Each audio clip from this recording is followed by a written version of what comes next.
Welcome to the Cookbook, where we invite guests on to share the ingredients of what has helped make them the successes that they are. All of it, the good, the not so good. You're not going to find anything half-baked here. And our kitchen gets messy sometimes. That's when the fun starts. So come on and join us.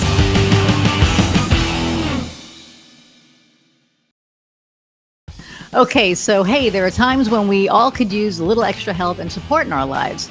Whether there's something you're struggling with or just seeking connection with other people who understand what it's like to be in your situation, Inovia Behavioral Health can help. Inovia is a subscription-based organization that provides unlimited access to a wide variety of educational, experiential, and therapeutic support groups that are led by live expert facilitators. Now, you can get 20% off your membership with the discount code Cookbook20 when you subscribe. Check it out today at inoviabh.com. Inovia, feel better. Hey everybody, and welcome to another episode of the Cookbook. I'm your host, Iris Goldfeder, and Mercury is in retrograde and messing with me big time. However, for those of you that believe in it and know it, if you know, you know. And for those of you who don't, you're probably better off. I'm super excited about our guest today. Dr. Leslie Rogers. We've met quite a few times, and she's a really, really dynamic woman. She's had an amazing history, and I'm going to read her bio, and we could very well be speaking to the next Oprah. So I'm going to read her bio and bring her on. Dr. Leslie Rogers is a psychologist and owner and founder of Mental Health Talk, LLC. She completed 25 years of service with the FBI, Federal Bureau of Investigation, as an intelligence analyst and Employee Assistance Program Coordinator, EAPC, for the Counterterrorism Division, which means she's a badass. Most recently, a former psychologist with the Fayetteville VA Medical Center, FVAMC, where she specialized in treating veterans with a wide range of mental health concerns that include complex trauma histories. I think that's like such important work. Dr. Leslie Rogers is the publisher and chief editor of the Mental Health Talk magazine that officially launched on August 1st, 2022.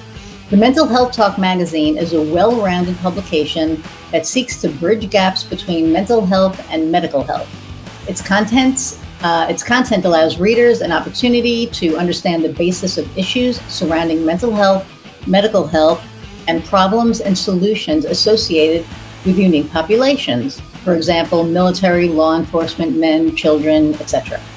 That may warrant modified services when engaged in mental health services. So not only is she a badass, she's, a philanthropist and a pretty cool all-around person. So without further ado, let's meet Dr. Leslie. What? Hey there. That was all you. That wasn't me. That was all you, except for freaking Mercury. But other than that, Goodness. That was a great esteem booster. That built my confidence up high. But it's high. It's all you. You've done all those things. So it's funny. I read everybody's bio and they're like, "Wow, thanks for saying such nice things." But that's what you've done. That's your your resume, your history. So be proud. I mean, that's some awesome stuff that you've done, especially the FBI. Okay, we have to talk about that first because that totally, yes, interests me and probably my audience. So what do you want to know? Anything I have to tell you anything. I might have to kill you though. Well, yeah, that's true too. Okay, so you'll have to kill I don't know how many people are listening. So tell us the stuff that you don't have to kill us over. How's that? How was it like working there? What was the experience like working the counterterrorism unit? That must have been amazing. Yeah, it was rewarding. I didn't start off in the counterterrorism division. I started off as a secretary. I have to say this because I go back in my teen days. I remember my best friend at the time, and I used to walk past the FBI building, and I would be like, wow, one day I'm going to work there. Not knowing I really was going to work there, but graduated from high school and ended up doing some college and went into the FBI. So it was a really rewarding experience. I started out as what was it called? A fingerprint examiner. Oh my goodness, a fingerprint examiner, analyzing fingerprints. Then I moved up to a secretary, and then I moved up to investigations, and I moved up to intelligence analyst, which is where I was for much of my career. And it was a really rewarding experience. It opened up doors for me that I would not even imagine that I would have been in certain spaces. I helped to save national security. I worked to save our national security. FBI is oh, inside of the United States, and other agencies are outside of the United States. So I, identified or worked on counterterrorism cases, and it was really rewarding. And I met a lot of wonderful people. FBI was the reason why I graduated from school and went as far as I did. I went there without a degree and came out with a doctorate degree. So I have a lot of thank you and gratitude for working with the FBI. For me, it was a really rewarding experience, and it helped me, create my path along to success. That's amazing, and it's interesting. I don't think a lot of people know that the FBI is national and all the other organizations are not. I knew that from watching TV, but that's a whole nother story because I love all those shows. So when I hear somebody who's actually worked in it, we had another guest on, Bryn Rovito, who is the owner of the Vita Mia. That was the yacht that I got to go on when I was in Hawaii. And she was oh crap, she worked with the Sergeant of Arms. So just a lot of cool stuff. Yeah. Go ahead. No. I'm just agreeing with you. It is pretty. Yeah. Say something. It's got to be really cool. So let's talk about your work with the VA, because that is such important work, especially nowadays. It is. Yeah, absolutely. So, well, I was working at the FBI and then left my job, stepped out on faith, left my weekly planned job and went to do an internship. And then I went on to the VA to do my postdoc and work there. And it was very rewarding because my background, I'm not a veteran, and I don't have military experience, and no one in my family was military. So, that was a new space for me. But once I got into that space, I quickly gravitated toward the therapy that was done there and working with this population. And let me tell you guys, veterans and active duty military, I just love working with them. It's so rewarding, and they have stories to tell. And when they tell their stories, you're like just in awe at how much they've endured and how much they do endure. And so I quickly gravitated to those services, especially trauma around that population. Became certified in trauma-based therapies and was able to do groups. And then I gravitated more towards men in the VA, where I was doing trauma groups for men, to break down these walls and barriers that men, because they don't want to come forward most of the time and speaking about mental health. So yeah, it's really important. It's a really important population. I usually talk about unique populations, and the veteran and military populations is one of those unique populations. And that only means that you might need to do a more modified approach to therapeutic services as you would to somebody more a normal population. Right. So I think that the VA was one of the best. Actually, the FBI was the best career I've had, I think, but the VA was one of the best. One of the best moments of my highlights of my career. I loved it. I loved servicing the military population. That is awesome. And so what are you doing now currently? I know about the magazine, and we'll talk about that in a minute, but are you not working with the VA anymore? Now you're doing your own thing, right? Girl, I haven't been working since 2021. Now, you got to be the grace of God, because I have not had employment since 2021. So I said, I usually use the term stepped out on faith. I stepped out on faith and left the FBI. I had one of those, what the hell are you doing moments, right? Because that was the hardest experience of my career to leave. Then I stepped out on faith again, left the VA.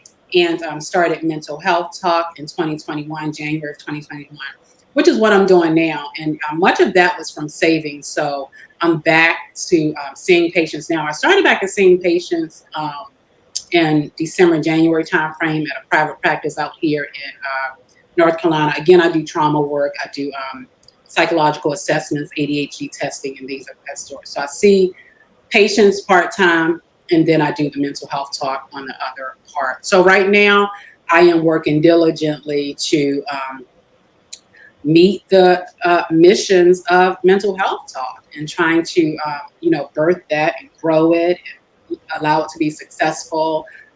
We have several projects under mental health talk that we're working on. We're actually working on season 2 of the mental health talk show, which is going to be amazing.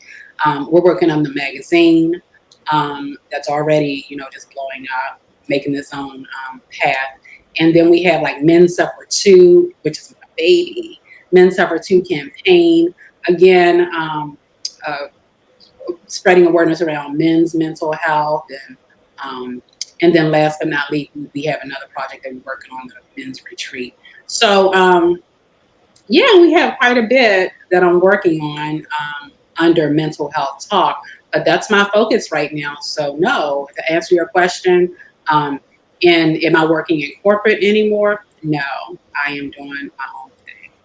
Right. Awesome. So mental health talk live. Let's talk about that a little bit. There's the website and there's the radio show and there's the magazine. Why don't we talk about that a little bit so that it can Yeah. educate the audience on, what they all do. Yeah, so mental health talk, I started that back in January of 2021. The goal was to elicit dialogue around mental health and get people to talking about it, right? Because a lot of people are resistant to talk about mental health, especially mental illness. And I tell everybody, I talk about this a lot, is that I think people are resistant to talk about mental illness, not mental health. I think we use those two words interchangeably. When you ask people, what do you think about mental health? What's the first thing that comes to mind? And people kind of shy away. Ooh, I don't want to talk about that. But what they're afraid of talking about is really mental illness, right? Right. Mental health is how we take care of ourselves holistically, how we wake up in the morning, how we go to work, how we're able to be effective on our jobs, how we parent, how we go to doctor's appointment, how we engage in self-care. Mental health is just holistically everything, right? But then mental illness is a component of that, which are diagnosable disorders, right? And that's what people are afraid of because there's not enough awareness, right? We don't talk about it. So that's the goal of mental health talk, is to increase awareness through dialogue around mental health and mental illness and get people to talking more about it. Listen, our nation is in a state of crisis right now around mental illnesses, and untreated mental illnesses can potentially end in critical situations, traumatic events, that we're seeing in the media right now. And, we need to start supporting people. And what better way to create safe spaces, right? Mm-hmm. So that's what Mental Health Talk magazine does. That's what the talk show does. It's a talk show similar to this platform that you have, right? That's what it's all about, is allowing people safe spaces to come on and not only talk to, not only spread awareness around other people, but around ourselves, because the idea is we all have been impacted by mental illness in some aspect or another, whether it's personally or vicariously. Vicariously means by looking at it happen to other people, right? Right. Us or others. So and I think that we all come with myths, right? Those myths that are ingrained in us from child rearing, growing up, personal myths, institutionalized myths, societal myths, right? There's so many myths and stigmas out here around mental illness that we don't want to talk about it. We don't talk to it with our children, and then our children grow up not talking about it. And so, you have all these cycles, right? So that's what Mental Health Talk in the magazine is about. I'll take a picture of the magazine real quick. I have it. So the magazine is a well-rounded publication where it includes mental health discussions from a lot of different resources. Mhm. Medical professionals, from mental health professionals, from just people that have dealt with mental health issues or mental illnesses. And it's written in such a way that it's relatable. I didn't want all that jargon in there. You can't understand it. So it's Right. written if Iris is just you and I just sitting there talking in Mhm. conversational. And so when you read it, according to the publications company for Amazon, it's relatable. And it makes you just want to keep reading because it's like we're just sitting down having a conversation. Right. Um, and I I know I owe you an article. So, but Oh, yeah, and I can't wait. So I purposely put medical professionals in there because believe it or not, a lot of medical conditions mimic mental health conditions. Like for Mhm. instance, I have hyperthyroidism, right? Hyperthyroidism, which causes rapid heartbeat, sweats. Yes, rapid Same heartbeat. thing. So you're on like levothyroxine crap, whatever. Yeah. That you're having a panic attack, but you may not be. So a lot of times people come to me with conditions, and I say, "Have you had a physical to rule out medical conditions first? Because it might not be a panic attack; it might be something medically."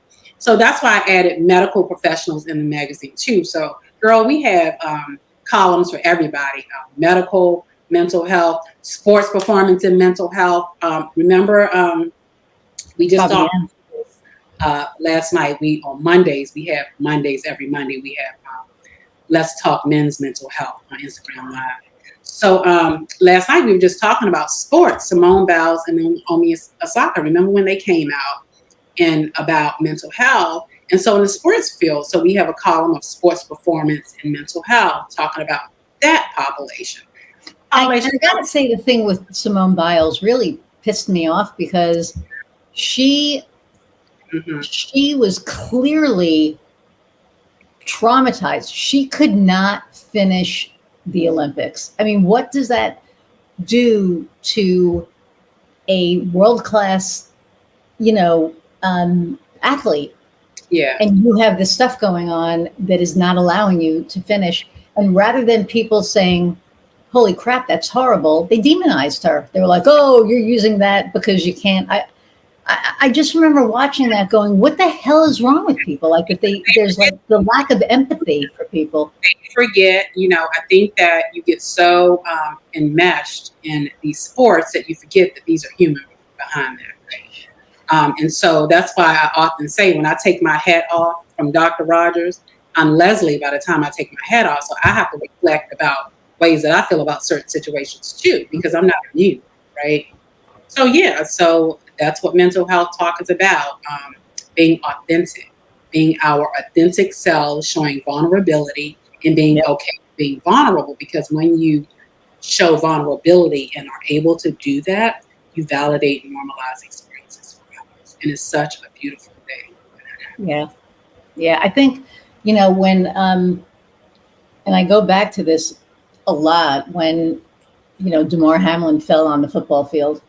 Um, that was for the viewers, it was traumatizing. I remember, my wife and I were watching the game Mhm. and he went down and we were like, "Oh, that doesn't look good." And then we were like, "Oh crap." Like, we had no idea what was going on. I think Yeah. that the sportscasters had no idea how to handle, what was happening. And then after he was okay, and people were like, he was at the Bills game when they replayed the game, Yeah. and they were like, "Oh, Damar Hamlin's there," and they're like, "No, he died. It's a lie." I'm like, what is wrong with? Like, I guess I can't wrap my brain around. It's like this lack of empathy. Yeah. It's this conspiratorial crap that people have to create for this drama. But you But can this see it poor everywhere. kid, Yeah. this poor kid died. Like, he didn't almost die; he died, and they brought him back. And now he's been cleared to play football. Holy crap! Yeah. I mean, you talk about, that's like a freaking miracle. The whole thing was just like unbelievable. But when I see these things happening and I see people, not treating, famous people, athletes, whatever, as humans. It drives me crazy because at the end of the day, they get up, they go to the bathroom, they put their pants on the same way we do. It's the only difference is they make a shit ton more money than we do, and they're in the spotlight. So That's we it. have, you know what? So we have a coach on there, Dr. Bo Whiteman. He's an elite performance coach that does this Monday thing with us. And we talked about this last night, and it's two sided. You have, the athletes themselves; they're hurt, but this is their job, and they have this mentality where I'm letting my team down. If I'm, because the question is, um, why, when do they know when to step back? When do they know it's like too much, right? And I think Mhm. it's folded. This athlete, right, um, have a difficult time stepping back because all these experiences go on, such as, am I letting my team down if I leave? Right. I worked for athletes when I was at the university in Memphis, and the first thing an athlete would say to me is, "I can't," especially the higher up you go, right, the more responsibility you have to your team. I can't step down because then I'll let my team down. But then you have another aspect, the money aspect, and the responsibility, financial responsibility, as to what's the priority. The money that's coming in or the athlete's care, self care, and things of that sort. So it's a tough situation to be on both sides. But I agree. I think that there should be more done to kind of assess the mental stability of athletes, especially. I think it should be a routine thing. They should have routine um, workshops around mental health so that they're not to, what do you make them feel individualized or make them feel like on broadcast or something.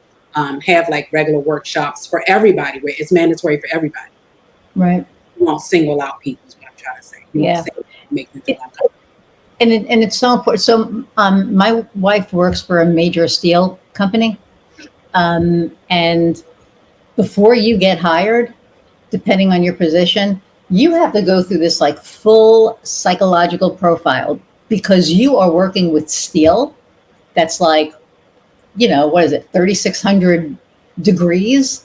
And if you're not stable, I mean, you could probably take somebody and throw them and they would like disintegrate before they even hit the thing. Um, and the focus on mental health. Okay, not that anybody would do that. I just want to throw this out there. That was just me, making a statement that would never happen there. I have to Mhm. like be careful because somebody will be like, "Oh, she just said that that can happen." So Oh, I that was just just me, know to use that. making a. Mhm. But I think at the end of the day, what you said before was so spot on. There's mental health, and that's where we take care of ourselves, and that's our self care and our getting a massage and getting a facial or whatever it is, going to a therapist, talking to whatever. And then there's mental illness, and the mental illness part is the piece that people always confuse. And you know ADHD, I mean, I definitely have some form of it, so it's neurodiversive. And people don't get that. They're like, oh, you don't pay attention, whatever. And it's like, no, I hear everything. It's like somebody with ADHD, what they don't realize is that it's not that we it's not that we can't focus. Sometimes we just can't stop the noise because we see every angle of every situation. It's like, you know, um, anything I do, especially with my clients, like you talk about a 360-degree, or a one, whatever it is, view of something. I see everything, and I have to really pare it down because if I don't pare it down, I get completely overwhelmed and I feel like my brain's going to explode. So I go, okay, I see all the things. Now let's just kind of write them down. And Disorganization of it all. And that's what I usually refer to it as, mental disorganization and the ruminative thoughts that yeah, go with that. and you have to, I have to write it down, but that's what makes me an amazing strategist is because I can do all that. I can see all the angles and say, oh, shoot, if we do it this way, this is what's going to happen. And if we do it this way, this is what's going to happen. But if we do it this way, this will be the outcome. And um, that's one of the strengths. Like, who would think being neurodiversive would be a strength in a marketing agency? But, here we are. Um, and I think that that's another thing that people, you know, don't realize. I did a podcast, and we're going to do another one with Scott Span. It was one of the very first ones we did, and the two of us have ADD, and it was like we're texting each other like, "Okay, squirrel, bring it in," and Kofi's like in the chat going, "Okay, squirrel, bring it in," bring it back around. But it was one of the best interviews because we're just so genuine, we're so real. That to see two people, with the same, I don't want to say affliction, but with the same,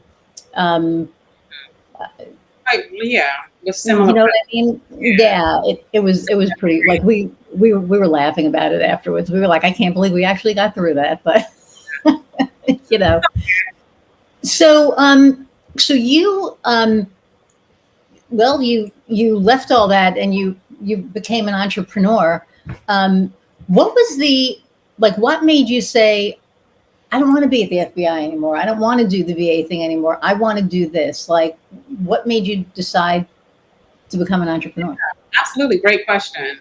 So this isn't my first rodeo as an entrepreneur. A lot of people don't know that I had a successful modeling agency called Ryan's Agency for Models, named after my son Ryan, and that went for maybe a couple years, and it was very successful. And but it wasn't really rewarding and wasn't really what I wanted to do. I mean, guys, let me tell you, the first year I opened up, so I think I'm a natural entrepreneur. I mean, if you give me something to do, if I put my mind to something, I get it done and I can accomplish. My first year, I was told, as a modeling agency, I was told that, oh, it would take me up to 5 years to get like in front of people. My models were modeling for New York Fashion Week, Miami Fashion Week, Ed Hardy, True Religion, New Zealand, and other. They were in malls and everywhere else. Excuse me.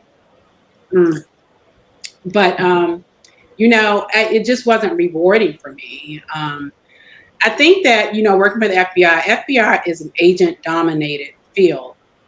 So usually when people work at the FBI, they go in to be a special agent, which is really what I did not want to do. I was interested in it for a quick second, but what I really wanted to do, Iris, was become a doctor. But the fear of failure got in the way of that. I didn't think, I didn't grow up with money. I didn't think I could go to college. I didn't know what I know now, so I didn't think that my parents could even afford to send me to college. So I didn't go. I didn't go until I didn't finish college until I started working at the FBI, and so I could do my own thing financially. So I left because I'm always thinking ahead. Sometimes people, tell me I'm thinking too far ahead sometimes. Because like you, my mind is all over the place, right? And I have to pull it back sometimes. But I'm a go-getter. And I knew that at some point as an intelligence analyst, I was going to cap out the pay grade because I had already worked myself up the chain, right? So I started thinking ahead, okay, what am I going to do with my future? If I cap out at the FBI financially, then what am I going to do with my future? So I decided to finish the master's degree. Then I was like, what the hell? Let me finish a doctorate degree. So then it came to a point where I had to make a decision because I had to finish my dissertation and my internship, and I couldn't do that working. So it was either stay at the FBI and put that off, and then while I'm getting older, or leave. And that was one of the most difficult decisions. Let me tell you, I had so many mentors at the FBI that I had to sit down and talk to. And people, I had people say to me, Leslie, this is a once in a lifetime thing. You have to do it, or you'll be saying you regret it for not having to. And the scariest part for me was the financial piece because I was financially independent. So leaving that financial independence to stepping out to not having money to go to a $20,000 internship was really hard. Yes, Wow. yeah. So that's why I left. I think that if I would not have gone this route, I probably would still be in doing management or doing whatever at the FBI, um, and I would have just had my career there and retired from there. But I chose to. And then, but you know what? After I left there, I dibbled and dabbed. I went to the VA, and after I left the VA, I was assistant deputy director for this military entity in El Paso. So I did that for a few months too.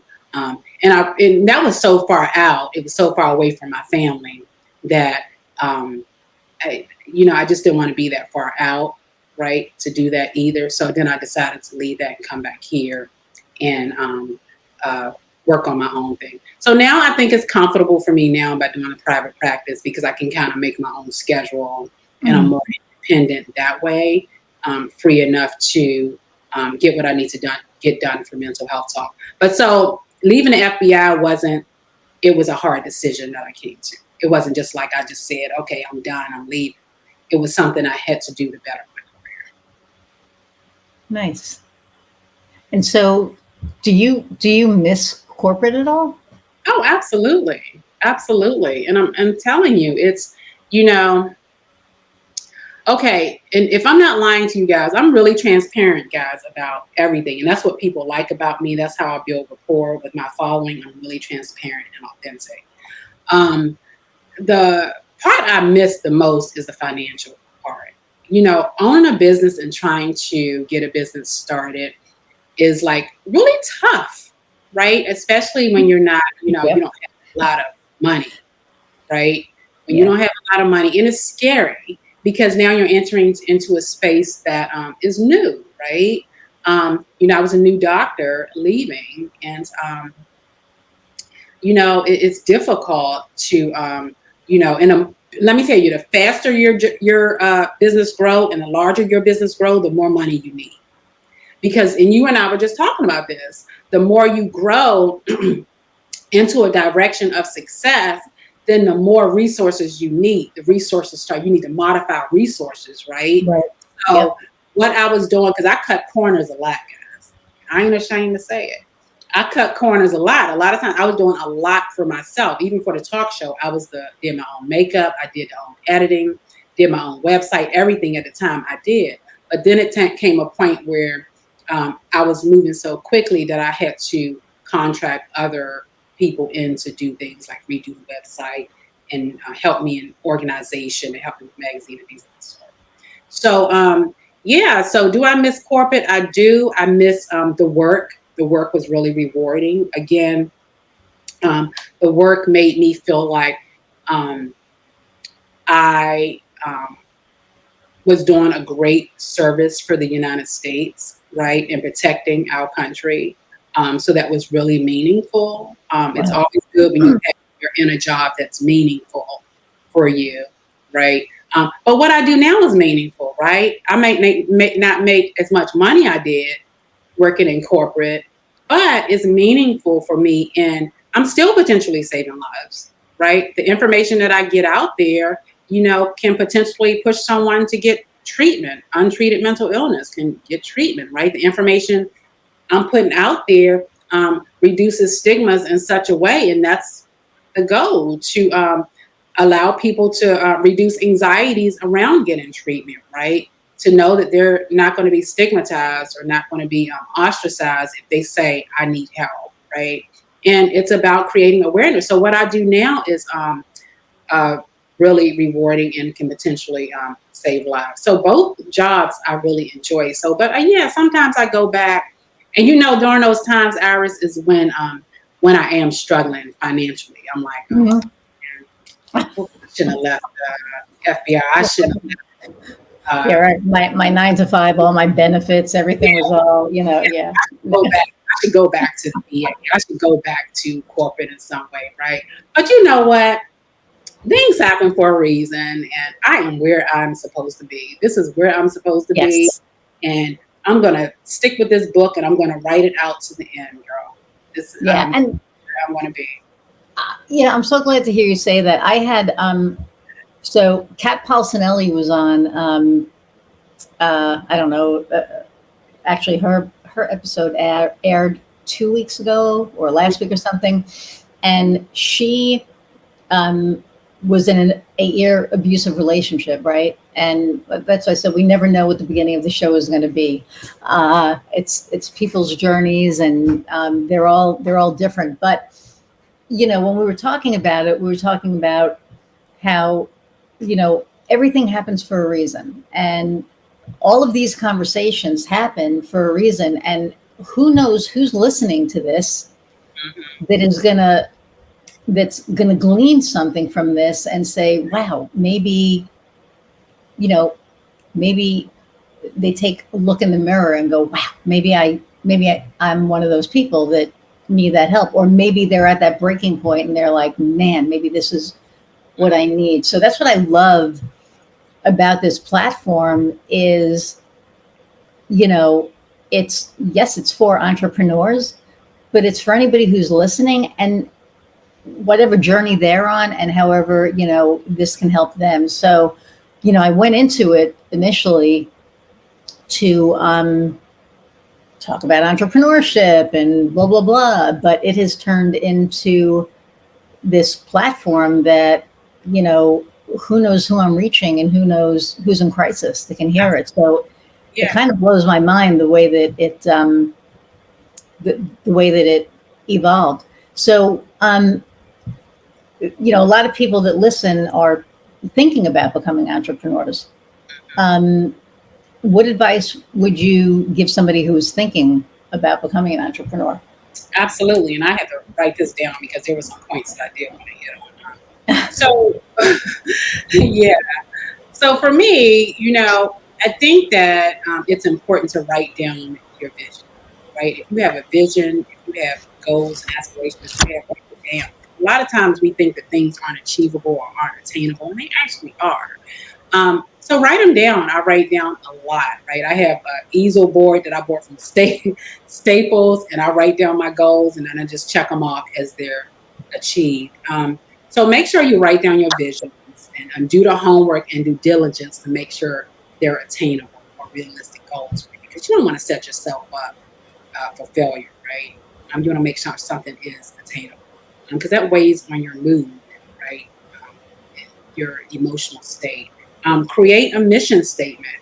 Create what your mission statement would be for the goals, right? When let me tell you, I wrote down like 10 goals. I usually start with 10 and then I start crossing things off the board and then I prioritize because you have to prioritize because, like you were talking earlier, if you don't, you can become overwhelmed trying to meet everything at once.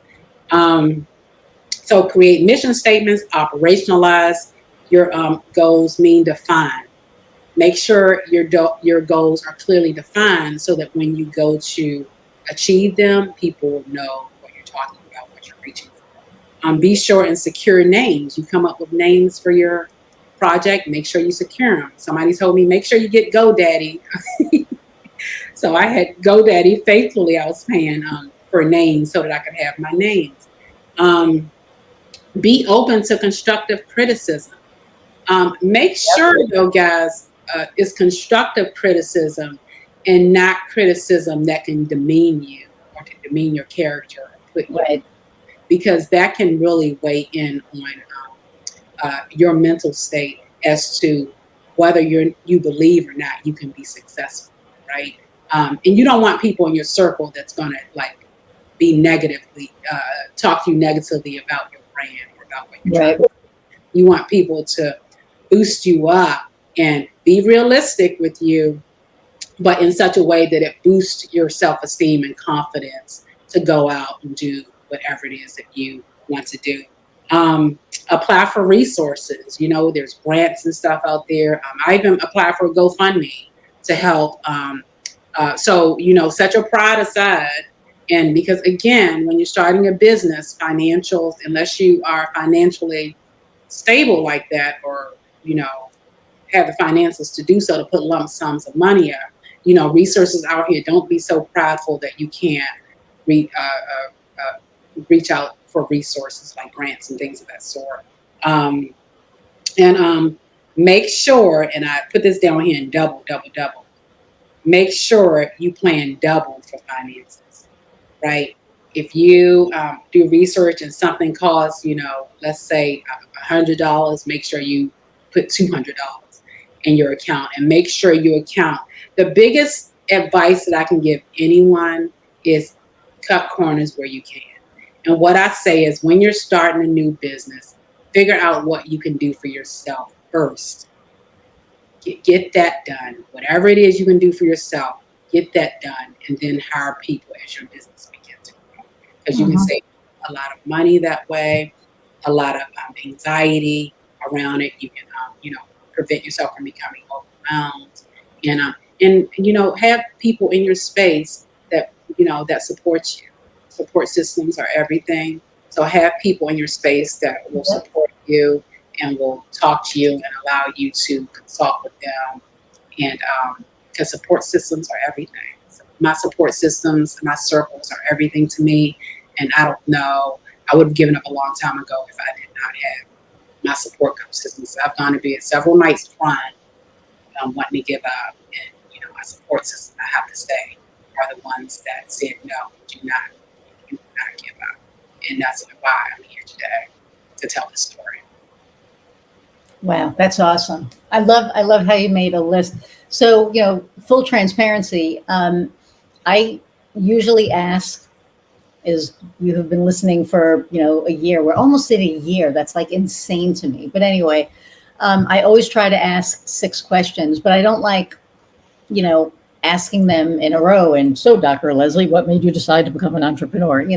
I'd like everything to be very conversational, but I think it's important to get these questions in because I think they're really good questions, and I think that the answers are so diverse that each show is different and each Yeah. person's perspective is different, so it's pretty awesome. um, so that was, I like the way that you said double. If something costs 100, make sure you have 200, um, because it's true. And then another thing that you said, you know you in the beginning we bootstrap because we have to, and then as we grow we can hire people. And man, I made two big ass mistakes, like financial mistakes, last year that cost me a lot of money. um, I now have a bookkeeper Yeah. because that's not going to happen again. It was costly, Yeah. and it was just because I'm trying to run the business and I'm trying to pay my contractors, and I paid one contractor and I thought I paid the other contractor and I didn't. So Hmm. now I was like, oh crap, I got to come up with the money to pay, this person. And I always make sure. You and I both have done it. You and I have talked, and I've made mistakes too. And let me tell you, you're gonna make mistakes. Yep. It's not like you're not going to, and it's okay because you know what those mistakes do. You learn from them, and you know Well, not they're to do. lessons. They're not, if you don't learn their mistakes, if you learn their lessons. Mhm. I mean, Exactly. that's right. Right. So, There's a lot um, of modifications you have to do along the way, and that's yeah. okay when you start a business. You just have to figure out what modifications are needed and get them done. But they're going to be modifications as because things are constantly changing. Yeah. And I make sure that my people get paid before I do, Hmm. because, at the end of the day, I don't have a business without them. Right. So, mine will come. That's kind of how I look Hmm. at it. But so there are, um, seasoned entrepreneurs out there that have they're facing obstacles. So, what are some obstacles that you've overcome, and how did you overcome them? Um. Hmm. I had to think about that because obstacles. I think the biggest obstacle for me again is financial peace. And you guys may say, "Oh, she's talking about financial pieces a lot," but remember, I just started a business in 2021, right? Obstacles were, being new to the space. I wasn't the type of person that you guys believe it or not. I don't like being on video. I didn't like seeing myself. I didn't like, and the first thing I started out with mental health talk was a talk show. I joined this women's group, and the founder of the women's group pushed me She gave me a date because I kept setting a date for the talk show, but I kept putting it off because I was just so afraid. And she was like, nope, we're going to stick to this day. And, that day, I went on and I did a talk show. My very first talk show, I had the chief of police of Fayetteville, North Carolina on there. It was for Women's History Month last year in 2021. And I had the chief of police, I had the director, deputy director of Homeland Security. I had another deputy director that was retired from FBI, but was with the cruise line, I think Carnival Cruise Line, Royal Caribbean, one of those cruise lines. And I had another lady on there that was the founder of prison. I had the top hitters on there, right? And, because, I was doing things myself, was on StreamYard, but we did it on Zoom. So many things went wrong that night and it was so embarrassing. And I remember just emailing everyone and apologizing because I had never used Zoom before to stream, realized that the damn video didn't even stream. Oh, no. I had recorded it. They said they understood, but it was just horrible. So, the errors you make and, so that's why I often talk about finances, because when you cut corners, you have to make sure that you understand what you're doing. Mm-hmm. Because it creates obstacles that, sometimes, I could have been in a place where they could have just cut me off and that would have been done. And that would have been, because sometimes first impressions are everything, right? Oh, yeah. Yep. Yeah, especially when you're in social media and you're considered a public figure, which I don't even consider myself a public figure, but somebody said to me the other day, Dr. Rogers, you're a public figure. And I was like, oh, I am? But so obstacles I had to, overcome was the figuring out how to overcome the financial piece and get the job done without having the finances. Because then you get into situations where you hire companies and you pay a lot of money and they don't do the shit you need. Sorry, excuse my expression. Oh, please. That's nothing on here. So you're good. My friend Michelle is like, before she listens to it, she's like, can I listen to it at work? And I'll be like, yes or no. Right. Well, I should say honey iced tea, right? That's what I usually say. The first letters of the word sugar honey iced tea. But when you're financially strapped, is like the way I like to say it. And you cutting corners, you have to be cognizant and aware that mistakes and errors can happen, and then you do things impulsively because you're trying to say that you're cutting corners, right? Because I think that gives it a negative connotation. I think that you are just being frugal. You're being careful with your money. Yeah. If you want to spruce it up like that and make it, frugal, I'll take it. I mean, but it is, because at the end of the day, you're not cutting corners and doing a shitty job. Right. Oh, absolutely no. Right. So you're being frugal. You are being careful with your finances so that, and when you're careful with your finances, you have to do things a little differently than you would if you had the finances. So right. I don't think that's cutting corners. Cutting corners to me is where, you're doing it like half-assed, and you didn't do it half-assed. Yeah. And other obstacles I had to overcome is, imposter syndrome. Oh, girl, get in line, because that line is so long. Yeah, being in a space where, a Black female trying to own a business and be in a space of so many other people, of diverse people, and wanting people to accept me, right?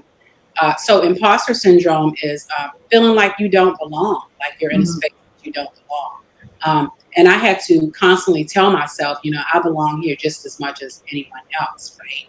Yep. And so that's a obstacle that I had to overcome. And sometimes I still experience imposter syndrome. Sometimes I still feel like I'm entering, or I have entered into spaces where I don't belong. And that is what I think the anxiety was behind me being on screen.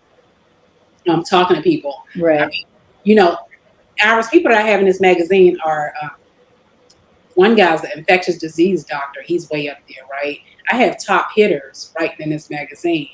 So being able to be confident in my ability and in my um, uh, space and things that I do, I had to come a long way for that come from low self esteem to getting my self esteem to a place where I'm as confident as anyone else, and I Mhm. can be a manager, I can do a job, etc. Because I've done it before, right? Again, I was deputy director for clinical services like only a few months back. So being in a space that you're not comfortable with brings a lot of anxieties and can weigh a lot on your self-esteem and your self-confidence as a person, and whether or not people are going to accept me, whether or not people are going to accept my brand, whether or not people are even going to listen to me. I mean, what is she talking about? Is she giving gibberish or um, things of? And I used to be hard on myself because I would say that I don't talk like other people, or I don't use those big words like other people, right? And I remember somebody used to say to me, Leslie, you need to stay on your own carpet. Like, what do you mean by that? Well, you have everybody on their carpets. You need to stay on your own carpet and be you, right?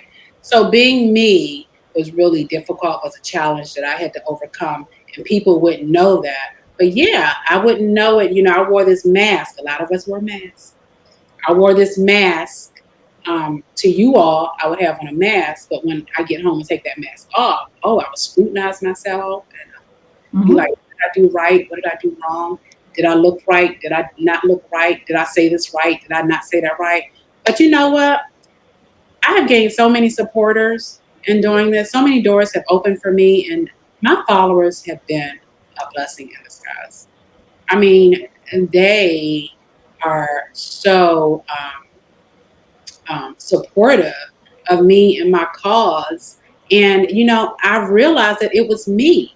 And that's what I tell many people in a therapeutic environment. Most of the time, it's us. We are the ones that get in the way of our growth. Oh, every 90% of the time it's us. And We often project ourselves on other people when they're thinking these ways about us. So we need to step back and reflect on what we feel about ourselves. And then right. that will increase a lot of And anxiety. you talk about, imposter syndrome, and it's so funny because um, I joined this group called the Dames, and this was after a 3-year partnership that was a little toxic. I mean, it is what it was, but um, and I don't mean I mean business partnership, but um, I remember when I joined this group, and it's a virtual group. There were these heavy hitters in there, and I remember going, "Man, do I belong in this room?" Just like you. And then after about a month, I was like, "Hell yeah, I belong in the room." Mhm. I have a lot to give, and my website used to be very corporate. My logo was very corporate. Now, when you go to my website, it's all me, and it took me a minute that when I go to gasstovecreative.com, my face is on the front of Yeah, that, right? yeah. But so it took about a couple of weeks, and then I looked at my wife and I opened up the website and I looked at it and I was like, Yep. shit, yeah. I said, you know what? I Mm, am damn proud of yep. that. I am proud of that, of who I am, of how I help people. I have a track record of helping businesses grow, and helping them strategize to get from, where they are to where they want to be. And Yeah. I had such a sense of pride, and not the negative, pride, but really being proud of where the hell I've gotten myself to in like less than a year. So in But less than a year, last year I tripled my business on my yeah. own. Mhm.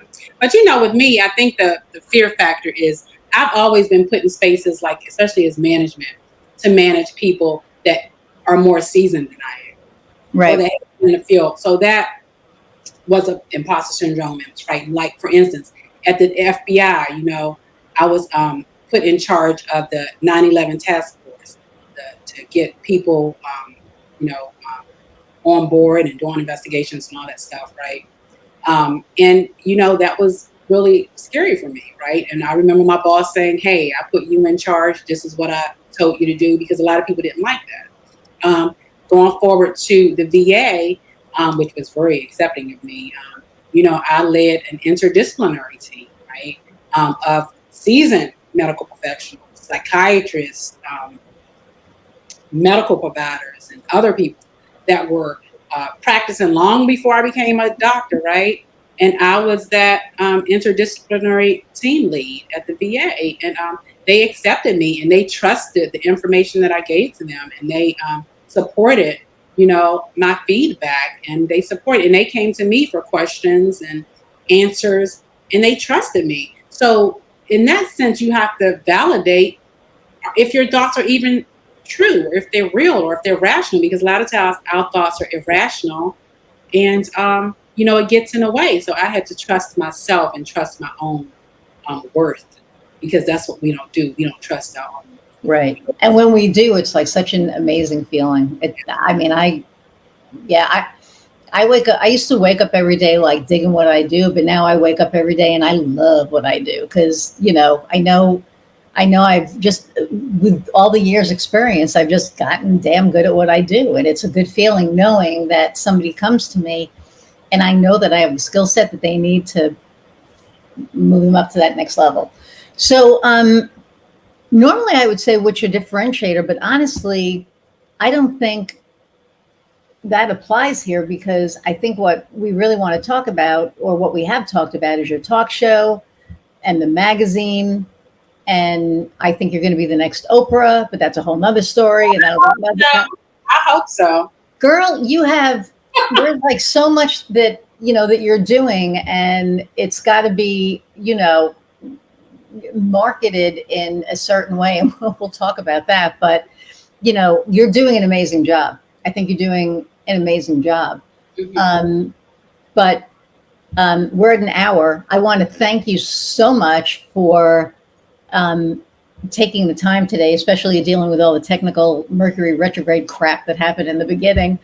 Mm-hmm. Thank you for taking the time, and everybody, it's mentalhealthtalk.live.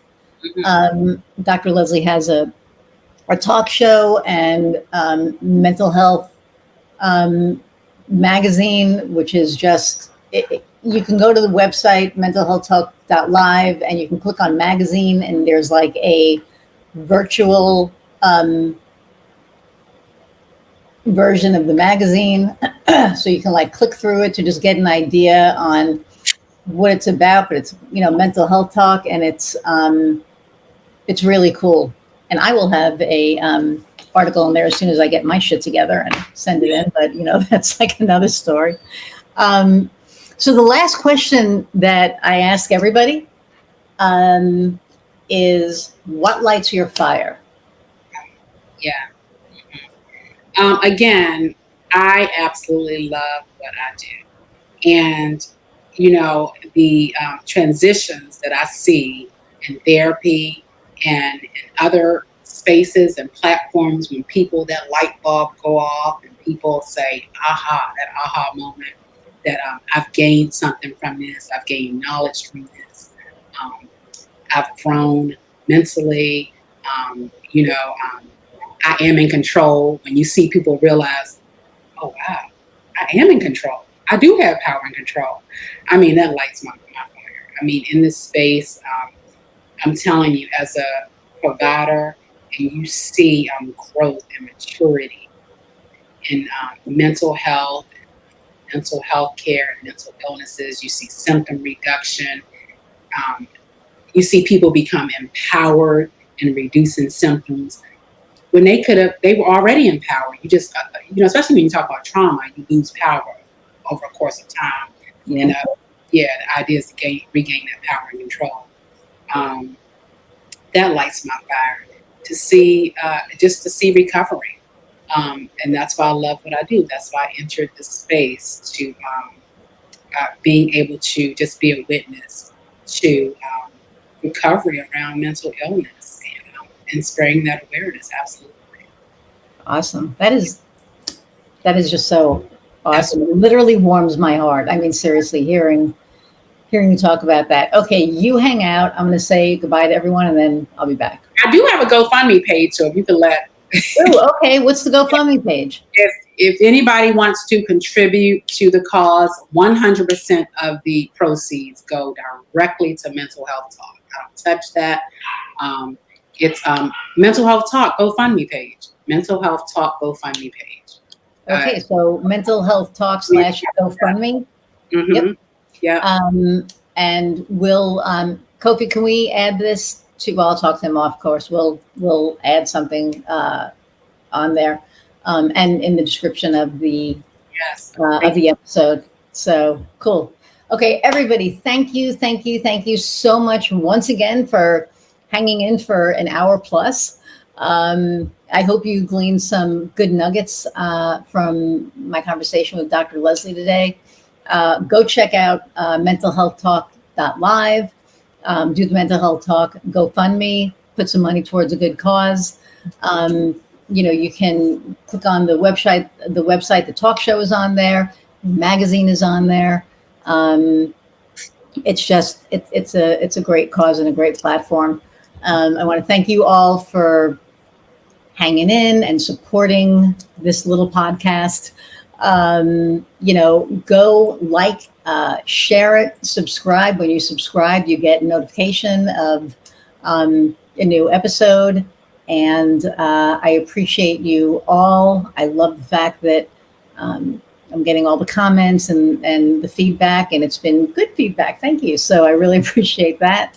Until next time, go out, find what lights your fire. See you, everyone.